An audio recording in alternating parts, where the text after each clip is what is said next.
بسم الله الرحمن الرحيم. السلام عليكم ورحمة الله وبركاته. الحمد لله رب العالمين، والصلاة والسلام على أشرف المرسلين وعلى آله وصحبه أجمعين. سبحانك لا علم لنا إلا ما علمتنا إنك أنت العليم الحكيم. قال رب اشرح لي صدري ويسر لي أمري واحلل عقدة من لساني يفقه قولي. أما بعد. Kita sambung semula pembacaan kitab kita Riyadhus Shalihin pada hadis yang ke-10 muka surat 16. Hadis yang ke-10 muka surat 16.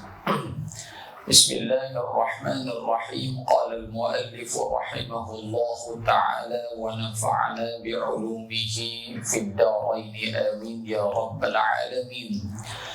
وعن أبي بكرة نفيع بن الحارث الثقفي رضي الله عنه أن النبي صلى الله عليه وسلم قال: إذا التقى المسلمان بسيفيهما فالقاتل والمقتول في النار.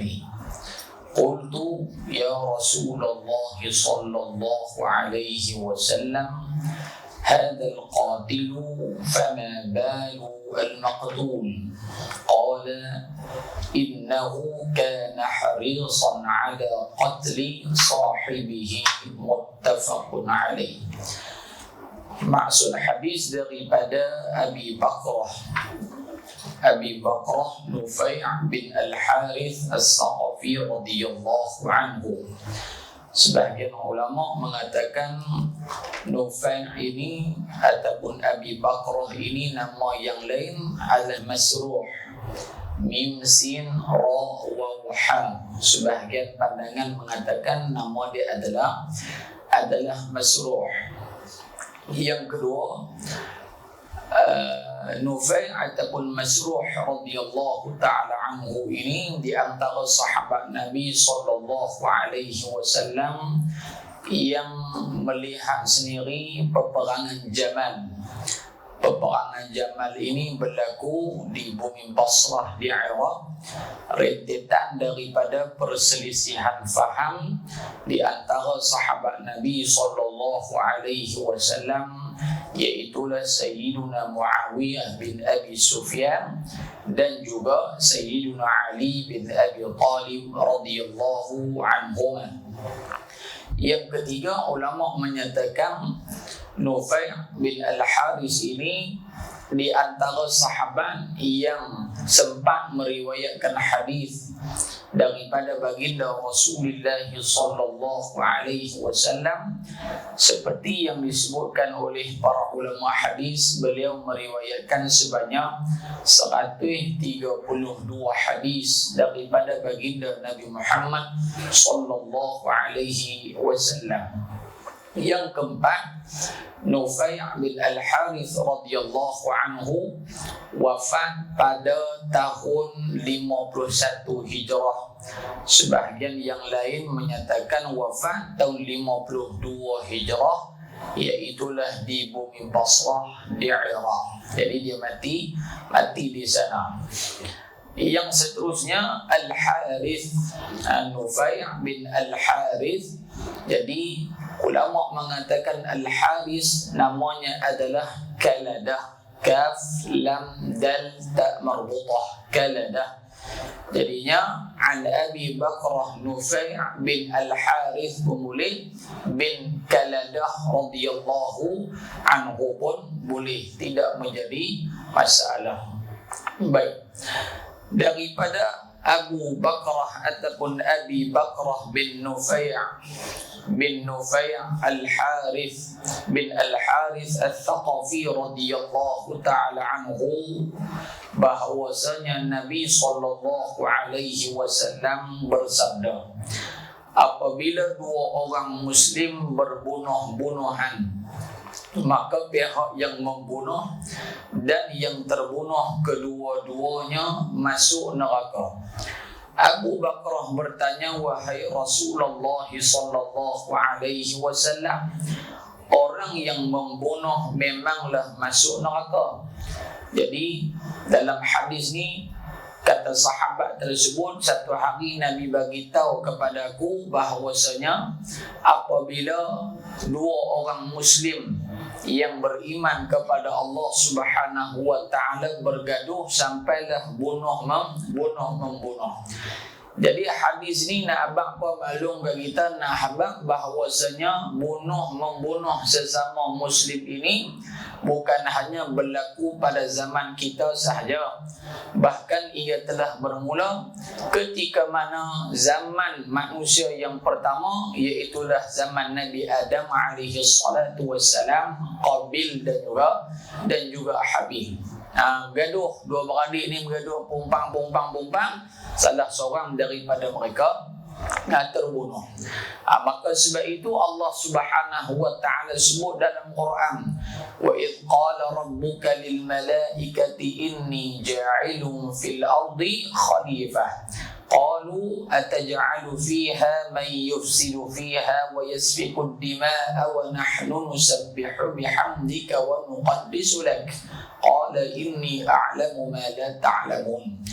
Bila mana Allah sebut kepada malaikat, sesungguhnya aku nak cipta khalifah, yakni manusia, baginda Nabi Adam alaihi salam. Malaikat pun kata, wahai Tuhan, wahai Allah, macam mana kamu nak cipta manusia? Kalau kamu cipta manusia, nescaya kamu akan melihat banyaknya pertumpahan darah sesama manusia. Banyaknya berlaku membunuh sesama manusia. Lalu Allah Ta'ala menjawab, qala inni a'lamu ma la ta'lamun. Sesungguhnya apa yang aku nak buat ni, aku tahulah, hampa bukan tahu pun, mudah faham gitu. Jadi maknanya apa? Di dalam ayat itu juga Allah Ta'ala nak menyatakan ada benda yang pada mata manusia benda tu baik, tetapi pada pandangan Allah Subhanahu wa taala benda tu tak baik. Ada di mata manusia benda tu baik, tetapi di mata Allah tak baik. Ada yang kata tak baik, tapi Allah Ta'ala kata baik. Contohnya perang fi sabilillah. Infiru khifafan wa thiqala. Allah Ta'ala sebut, keluarlah kamu berperang pada jalan Allah sama ada khifafan wa thiqala, dalam keadaan mudah, senang ataupun payah. Maka zahir pada ayat, sifat kita ni maklum, kalau orang ajak pergi Palestin lah ni, ajak pergi perang pasangan, saya tak daftar, duduk dalam rumah tengah gitulah. Pasal apa? Bagi kita tak apa nak kemah sangat ni, kita rasa apa, sakitnya sakit kena tembak. Kalau tembak pergi mati terus tak apalah juga. Ni kena tembak tak mati, dia tangkap boh dan sangkap, kena sepak terajang apa lebih kurang tak mati. Dia nampak hak betul tu. Tetapi bagi kita ni yang biasa-biasa ni tak baik ya. Di sisi Allah Subhanahu wa taala baik. Kalau mati, maka matinya mati syahid.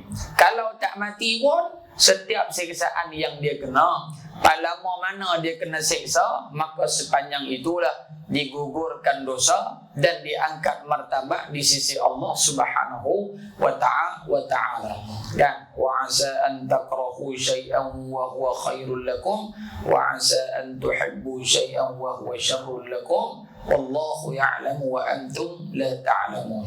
Itu dalil menyatakan apa benda yang manusia nampak tak elok sebenarnya elok bagi Allah, yang manusia nampak elok sebenarnya tak elok bagi Allah Subhanahu wa ta'ala. Allah Ta'ala uji kita sakit, elok dah bagi kita tak elok, tak mau dah sakit. Tetapi bagi pandangan Allah, dengan nikmat, dengan sakit yang aku bagi, aku nak ajak kamu supaya bersyukur dengan nikmat sihat yang aku bagi. Dengan sakit yang aku bagi, aku nak hapuskan dosa kamu dan aku nak bagi pahala, nak angkat darjat kamu di sisi Allah Subhanahu wa ta'ala.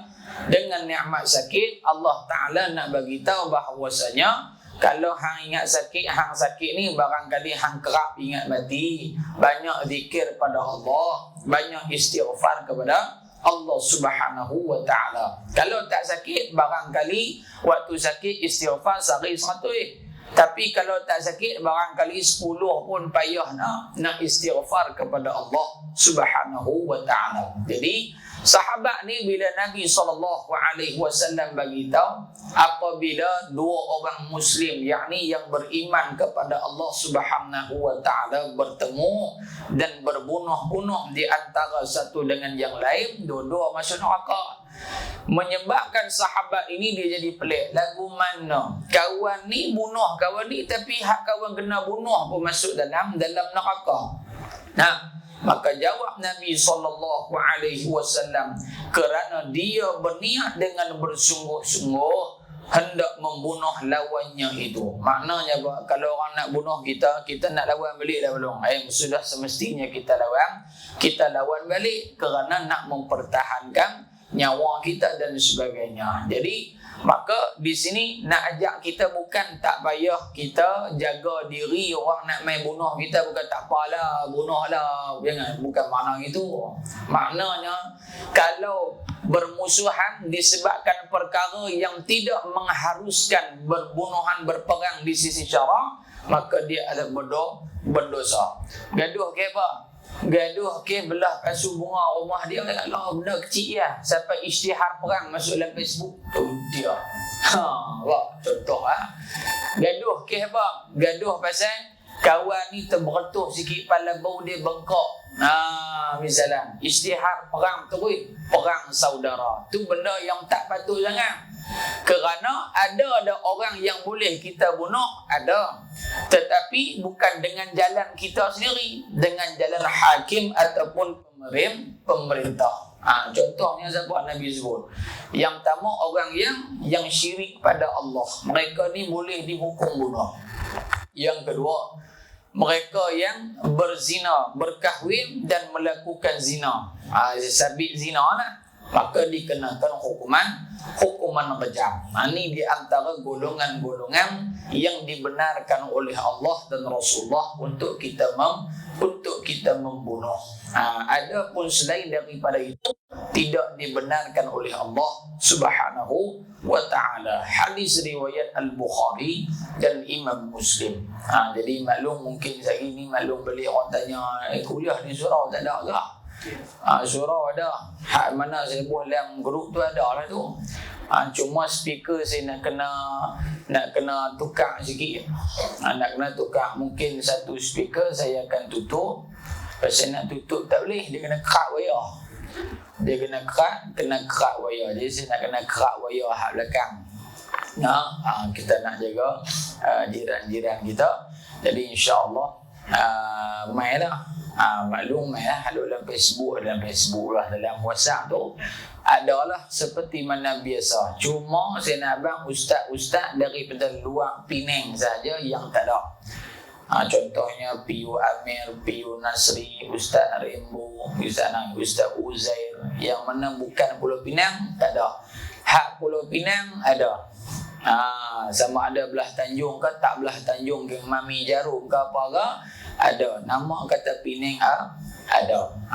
Baik, faham? Jadi maklum tengoklah jadual-jadual hak lama tu. Kadang-kadang saya tulis saja dalam WhatsApp tu. Tapi kalau ada gambar ustaz-ustaz yang HD, yang apa, kualiti gambar dia tu kemas sikit, saya buat poster lah. Setengah tu tak elok. Buah dalam poster muka kembang, hidung kepek, buah mau tak clear. Tak apa nak cantik, jadi saya tulis nama terus. Baik. Boleh apa dong? Cuma apa, saya nak tengok, takut ni Ramadan ni dia guna tak tahu ni. Tapi saya datang lah, jadual Ramadan ni dah datang dah berjalan macam biasa. Dan bulan Ramadan kalau boleh, speaker luar kita buka macam biasa lah. Belum setengah orang dah tak lepih mayang. Dia teringin nak dengar orang sembahyang tarawih, paling kurang dia duduk di rumah dia dengar orang sembahyang tarawih. Adalah suasana Ramadan tu kan. Jadi kita tak mau hak macam tu lepas sengah kubur dah kampung belik ni. Tak bunyi apa. Rupa kubur dah.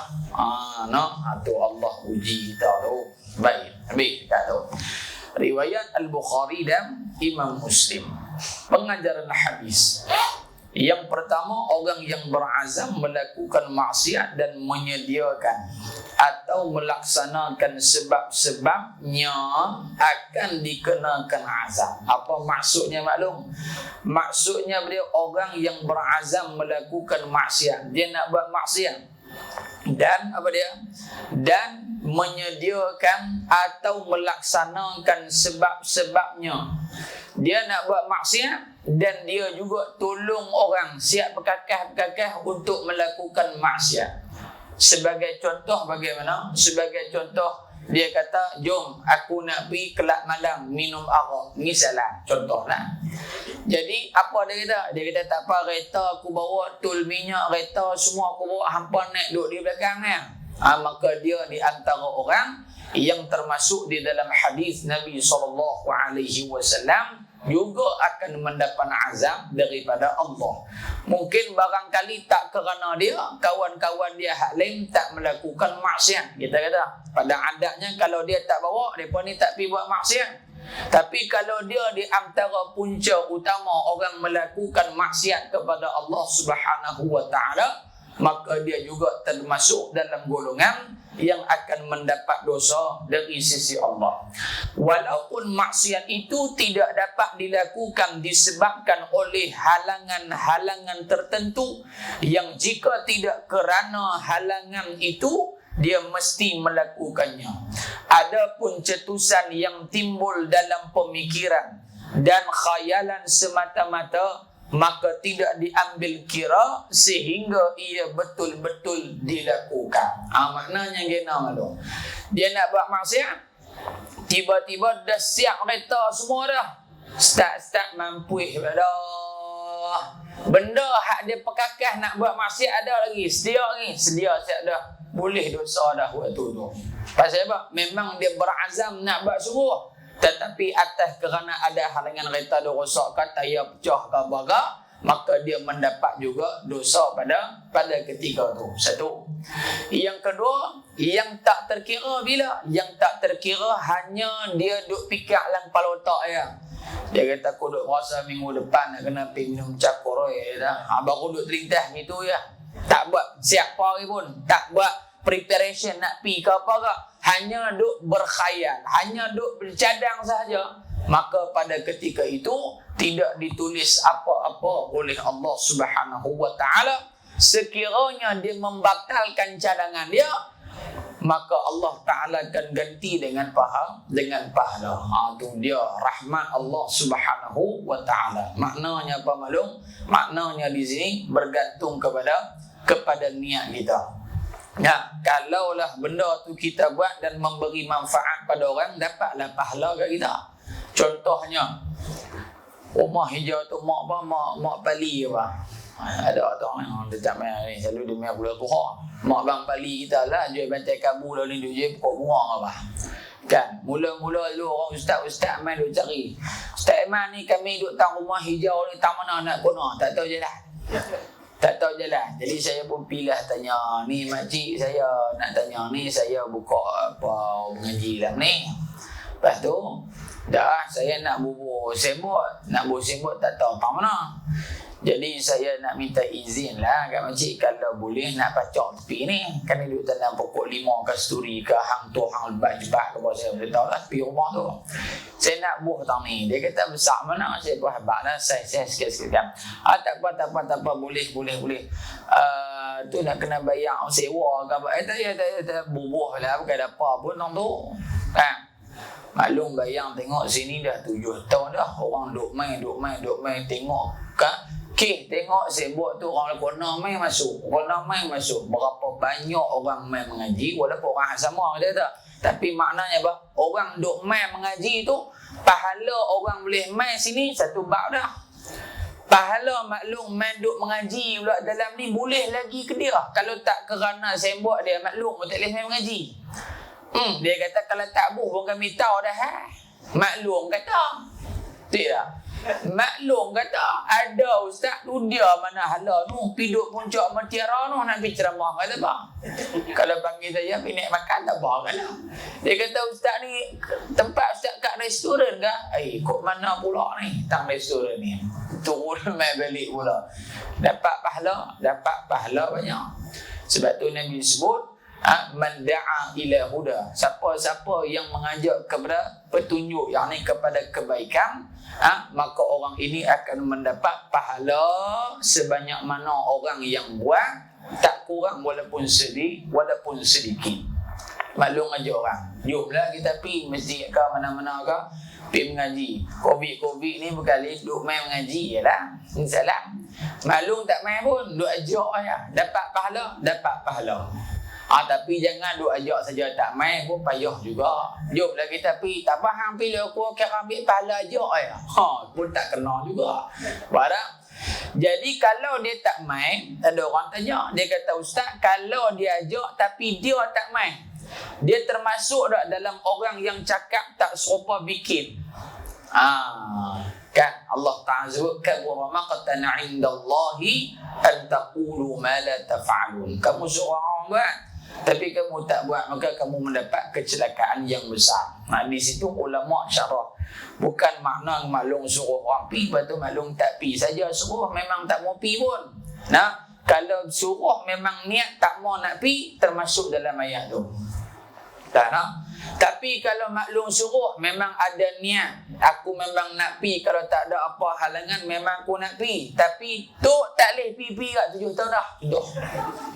Dapat pahala. Ulama kata dapat juga pahala. Maknanya luasnya rahmat Allah Subhanahu wa ta'ala. Ini jalan kebaikan ni banyak sangat. Jalan kebaikan ni banyak sangat.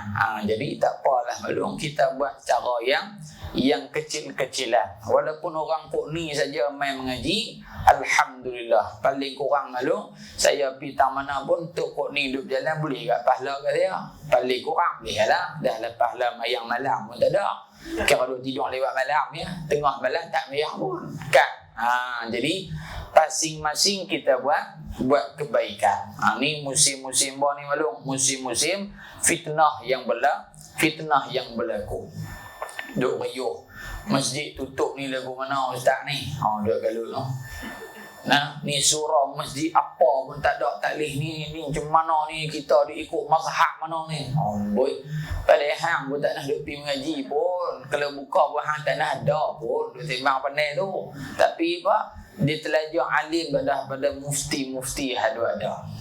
Sepatutnya dia ambillah peluang main masjid ke, main surau ke, pergi mengaji tang mana-mana ke, sementara diberikan kesempatan oleh Allah Subhanahu wa ta'ala. Bila tutup, dia kalau tutup, bila buka, dia duk riuh dah. Pi apa mengaji ustaz tu duk ulang benda hak sama ya. Ada hak jenis lagu ni, tapi bukan kok ni dah, belah Zimbabwe. Belah Zimbabwe tu. Baik. Yang kedua, hadis ini mengingatkan umat Islam supaya tidak bermusuhan sesama sendiri, kerana permusuhan menyebabkan umat Islam menjadi lemah. Jadi hadis ni juga pesan kepada kita bahawasanya orang Islam adalah ukhuwah. Apa dia? Menghubungkan silaturahim. Allah Ta'ala sebut alladzina yanquduna 'ahdallahi min ba'di mitsaqi wa yaqta'una ma amara Allah bihi an yusala wa yufsiduna fil ard ulaika humul khasirun. yakni orang-orang yang memutuskan apa yang diperintahkan oleh Allah untuk disambung, yakni putus silaturahim, maka mereka ini tergolong dalam kalangan orang-orang yang rugi, iaitu mendapat balasan azab daripada Allah Subhanahu wa taala. Dalam Quran Allah Taala sebut dalam surah Al-Hujurat ayat yang ke-10. Ayat yang ke-10. Saya tadi ni tengok surah Al-Hujurat ayat ke-10. Buka lagi tak nak rujuk tafsir dia tu. Pergi cari ayat 110. Surah Al-Hujurat. Duk cari awak hak kitab tafsir ni dia cetak tak habis kot. Oh, kita pada biji mata tak nampak. Ayat nombor 10 surah Al-Hujurat. Buka tafsir Al-Qurtubi. Buka tafsir Al-Qurtubi juzuk 26 Ustaz. Al-Hujurat juzuk 26. Buka awak ayat ni tak ada. Takat ayat 18 ya. Buka tafsir apa dia Al-Azhar tak ada juga sampai ayat 18. Betul zaman fitnah ayat Quran lah. Padahal biji mata tengok tak habis. Memang surah tu ayat sampai 18 ya. Hak pi cari ayat 100 memang tak ada lah. Ayat pun dekat 18 ya. Oh tengok silap tulis rupanya ayat 10 tu dia ada bertanya nyok tu kan. Jadi ayat 10 surah Al-Hujurat Allah Ta'ala berfirman innamal mu'minuna ikhwatun fa'aslihu baina akhawaykum. Sesungguhnya orang-orang yang beriman itu ikhwatun bersaudara. Dalam ayat 10 surah Al-Hujurat ini apa maksud dia? Kata Buya Hamka rahimahullahu ta'ala, ayat 10 surah Al-Hujurat, innamal mu'minuna ikhwah. Orang beriman ni adalah orang yang bersaudara. Buya Hamka kata ayat ni Allah Ta'ala nak beritahu sifat orang beriman yang sejati. Maksud kata apa? Fitrah perangai orang beriman, dia suka bersaudara dengan orang. Mana tak suka keling orang. Mudah faham. Ini orang hak beriman betul-betulnya. Sebab apa maklum? Sebab zaman Nabi SAW ada orang duk keli, ada. Nah, berkeli ada. Di antaranya di Madinah Al-Munawwarah, Aus dan juga Khazraj. Bergaduh ni maklum dekat 120 tahun bergaduh. Tu dia punya lama. Di Mekah bergaduh, puak-puak Arab bergaduh juga dulu no. Tapi di Madinah ni lepas Islam dah sampai di Madinah bergaduh juga Aus dan juga Khazraj. Di antaranya satu kisah seorang sepasang suami isteri. Suami dia ni daripada puak lain, bini dari puak lain. Bini dia mungkin bangsa lain, orang Madinah lah. Contoh kita kata bini dia orang kampung Pelek, suami dia orang kampung Tani. Ni contoh lah maklum kan. Bini ni nama dia Ummu Zaid, suami dia nama Imran. Satu hari bini dia ni nak habaq kata dulu ni bergaduh, tiup-tiup punya bergaduh ni, tak kasih can lah. Lalu nanti kena sarbat 3 suku mak dengan belakang. Bini dia habaq kat suami dia, abang, cik nak balik kampung Zah, nak pergi ziarah mak, pergi ziarah adik-beradik di kampung Pelek no. Laki dia kata no way, tak boleh. Pasal apa? Pasal laki dia geng kampung Tani, memang tak kena angin dengan geng kampung Pelek. Kira duk gaduh ya. Ni contoh ni saya maklum dia kata, sungguh kau Ustaz, kami lama tak tahu. Contoh, maklum dia dengar khutbah dia sahih apa ni. Kan? Ni contoh ni. Jadi si suami ni tak bagi bini pi. Kerana apa? Bergaduh kaum kampung Pelek, kaum bukit tanah no. Akhirnya si isteri dikurung. Tak boleh keluar, kurung dalam rumah, tak boleh keluar, suami keluar bekerja. Akhirnya apa berlaku maklum? Isteri dia ni tak tahulah dia guna teknologi Allah alam. Sampai berita kepada kaum dia bahawasanya dia kena kurung dalam rumah. Dia kena kurung dalam rumah. Suami tak bagi keluar pergi ziarah dia beradik di kampung Pelek. Maknanya rumah mereka ni duduk di kampung Tani lah. Lelaki dia orang kampung Tani. Contoh. Apa berlaku? Adik-beradik bini dia ni dia ada geng kampung Pelek. Maklum orang kampung Pelek semua pakai pergi serbu kampung Tani tu. Pergi ungrak pintu rumah kawan. Undung. Akhirnya perempuan ni boleh keluar. Bila perempuan ni boleh keluar, boleh bawa balik tak? Tak boleh bawa balik. Rupa-rupanya elok mereka nak keluar pada kampung Tani. Geng kampung Tani kepung satu kampung. Hampa tak boleh keluar. Bergaduh. Pakat duk baling batu, duk maki hang aku, ambil kasut ponggai apa semua ni. Maka ini yang berlaku pada hayat Nabi SAW.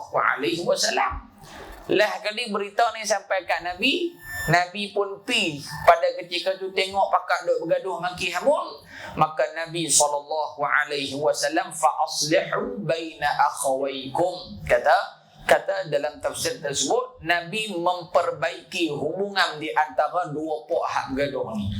Fa aslihu di sini dalam erti kata fa aslihu, Nabi memperbaiki dalam keadaan berlaku adil. Hak tazak ni bergaduh gila-gila Akhirnya bila Nabi mai, kedua-dua mereka ini hak kampung tani, kampung pelek, baik balik masuk buat grup WhatsApp lain terus. Satu grup terus. Ni bahasa kita. Yang kedua, hak laki dengan bini tadi ni bergaduh, Nabi mai bagi clear balik. Jadi macam baru nikah, kira clear, cantik, tak bergaduh apa. Kerana apa?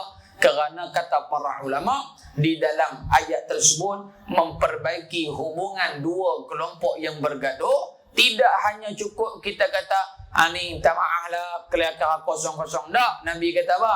Kena berlaku adil. Buat baik bagi dua orang ni tak bergaduh boleh, tapi kadang-kadang tak puas hati tu ada.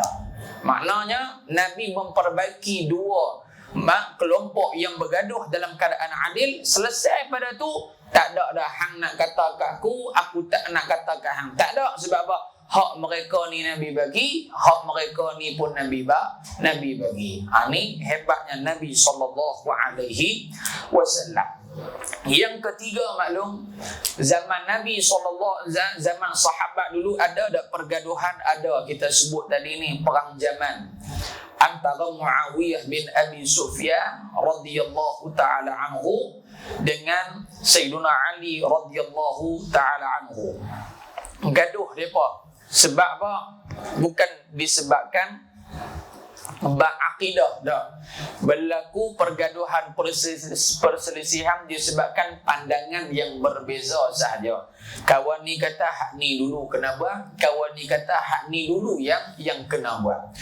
Jadi ulama kata bila mana datangnya permasalahan tentang Sayyidina Ali dan juga Muawiyah bin Abi Sufyan radhiyallahu anhuma, kalau orang tanya kita dah, apa pandangan maklum tentang pergaduhan peperangan antara Sayyidina Ali dengan Muawiyah bin Abi Sufyan?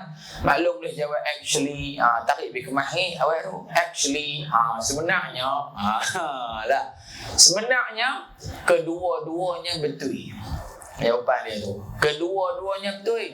Yang kedua, kedua-duanya masih bersama dengan akidah yang sama, la ilaha illallah Muhammadur Rasulullah.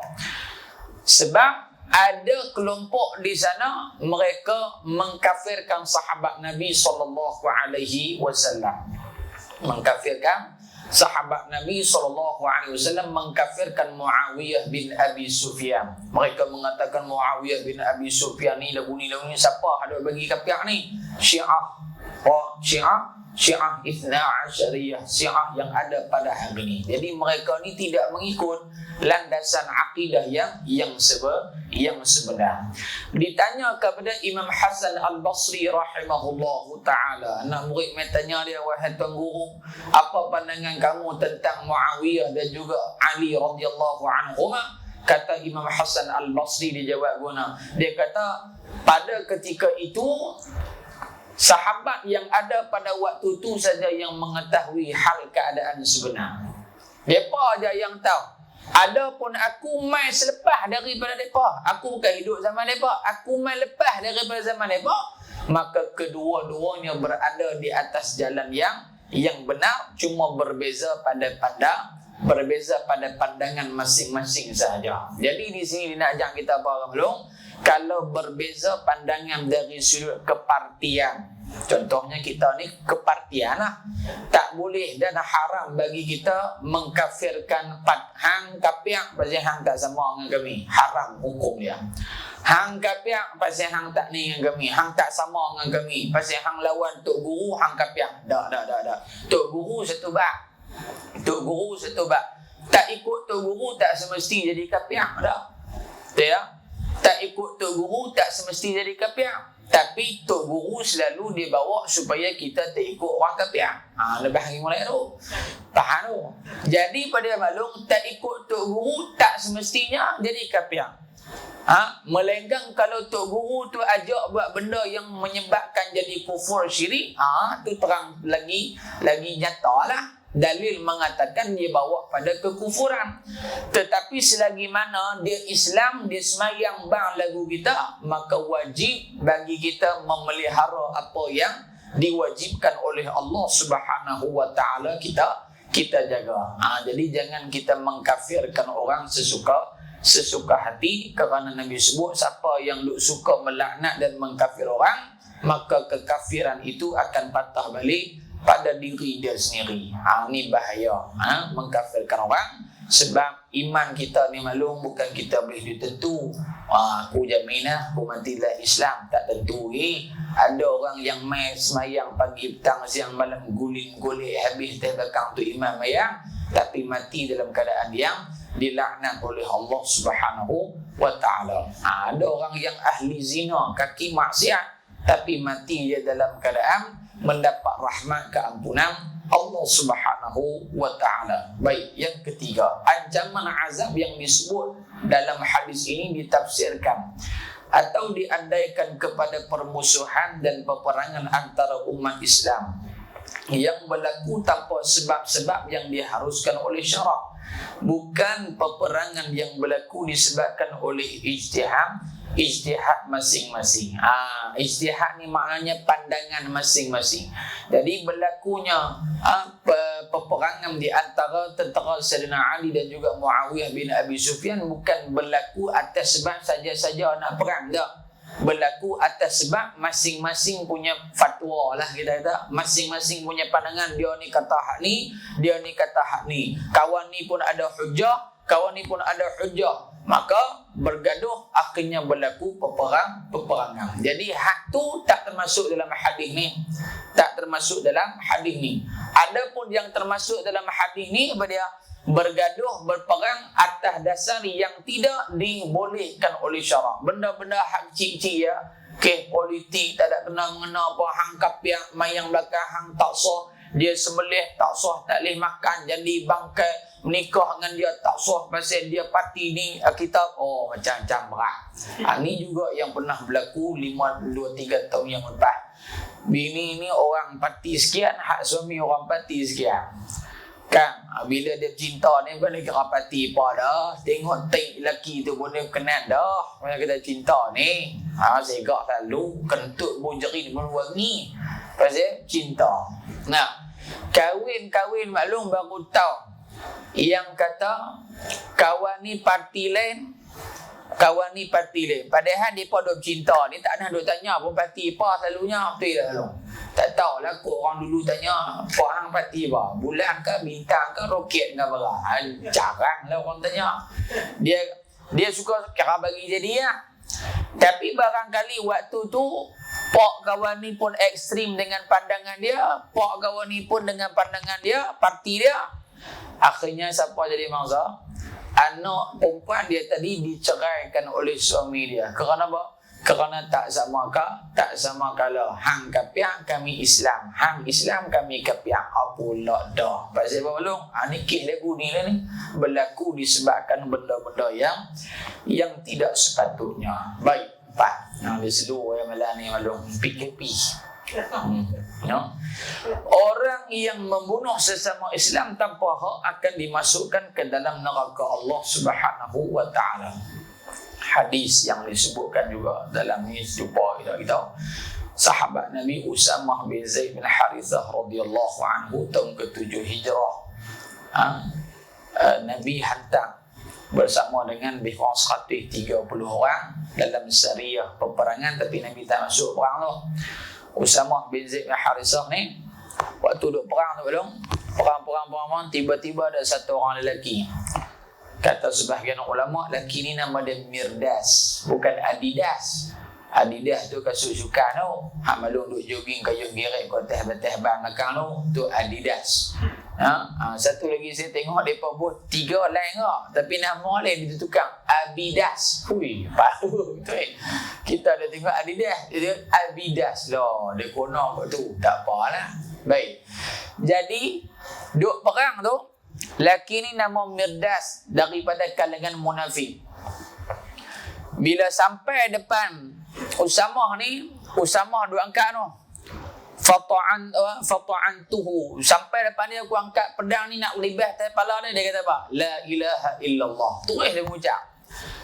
Bila dia kata la ilaha illallah, Usamah apa? Usamah sadaqallahul azim. Terus mati. Mati dia pada dia mengucap dah. Balik pada perang sahabat dia beritahu Nabi, ya Rasulullah,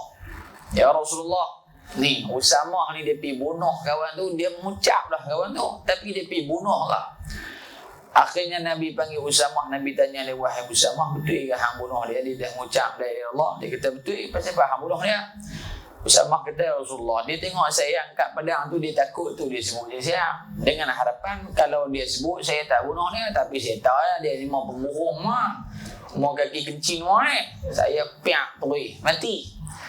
Nabi tanya dia, wahai Usamah, awak hang belahkan dada dia, hang tahu ke betul ke tak betul waktu dia sebut tu, takkah dia memang dah beriman dah, tapi pada ketika tu dia nak zahirkan Islam dia pada kamu, tapi barangkali hampir bunuh dia, maka dia mati.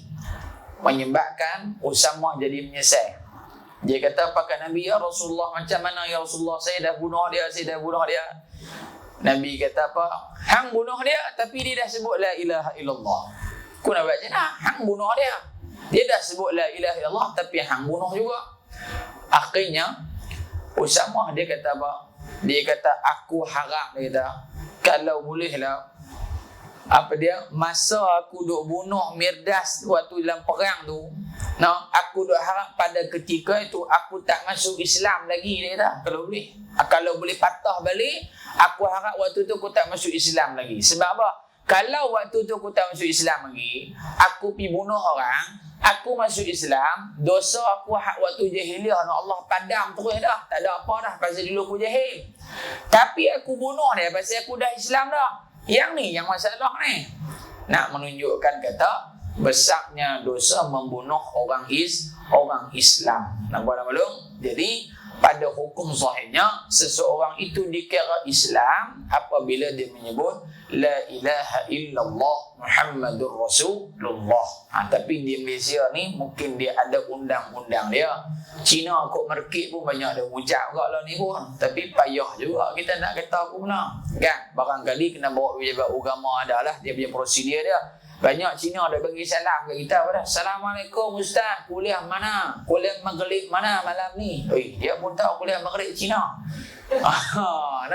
Tazkirah Ramadan ada atau ni? Saya tanya dia, besok pi ke? Dia kata teringin nak pi, tapi dia kata tak sunat lagi, tak boleh sembahyang. Bila hang nak sunat? Dia kata tak mau sunat lah. Dia kata, bila hang tak sayang? Ada orang bukan Islam yang baik dengan orang Islam macam tu. Baik, yang terakhir yang kelima. Orang yang terbunuh kerana niatnya bersungguh-sungguh hendak membunuh lawannya juga akan dimasukkan ke dalam neraka. Maknanya orang yang terbunuh, dia terbunuh. Sebelum dia terbunuh tu memang niat dia nak balas balik, kalau boleh hang pun mati ke. Kalau boleh hang mati, aku tak mati. Maknanya ada niat nak bunuh. Cuma takdir dua-dua mati. Mungkin dia kena tikam, lepas tu dia balas balik, dua-dua mati. Maka di sini termasuk di dalam orang-orang yang dimasukkan ke dalam neraka Allah. Walaupun dia ni pada asalnya mangsa, tetapi yang mula kawanu, apabila berlaku pergaduhan perang tadi ni, dia ada niat dia nak balas balik, maka dia ada niat, maka dipakai niat pada ketika itu. Itu 5 poin yang kita dapat ambil daripada hadis pada malam ni. Maknanya tak boleh bunuh orang Islam sesuka hati, dan jangan kita memutuskan silaturahim, dan jangan kita mengkafirkan orang sesuka hati. Kerana berat kalau kita kafirkan orang ni, satu perkara yang berat. Wallahu a'lam bissawab. Kita sambung pertemuan akan datang hadis yang ke-11 insya-Allah. Mungkin satu pertemuan satu hadis, satu pertemuan satu hadis. Dalam kitab ni saya tak tahu ada berapa hadis. Jilid ini 100 berapa hadis? Tu dia 171 hadis. Hak baca dah 10, mana balance 161. Tu dia balik lagi duduk kira dah. Dia tengoklah kalender lah handphone kan boleh 10 tahun ke depan tu. Dia kira 2098. 2098 tak tolak cuti raya Covid ke apa bala apa nak main tak tahu noh. 2098. Waktu tu saya Menteri Pertahanan. Menteri Pertahanan tak tahu negara mana. Negara Pasola Pasiang Dengung ke apa Allahu'alam. Jadi mudah-mudahan Allah panjang umur kita dalam iman dan juga Islam insyaallah. Bismillahirrahmanirrahim. Alhamdulillahirabbil alamin wassalatu wassalamu ala asyrafil mursalin wa ala alihi wa sahbihi ajma'in. Allahumma barik lana fi Rajab wa Sya'ban wa ballighna Ramadan. Wa sallallahu ala sayyidina Muhammad wa ala alihi wa sahbihi ajma'in. Walhamdulillahi rabbil alamin. Taqabbalallahu minkum. Wassalamu alaikum warahmatullahi wabarakatuh.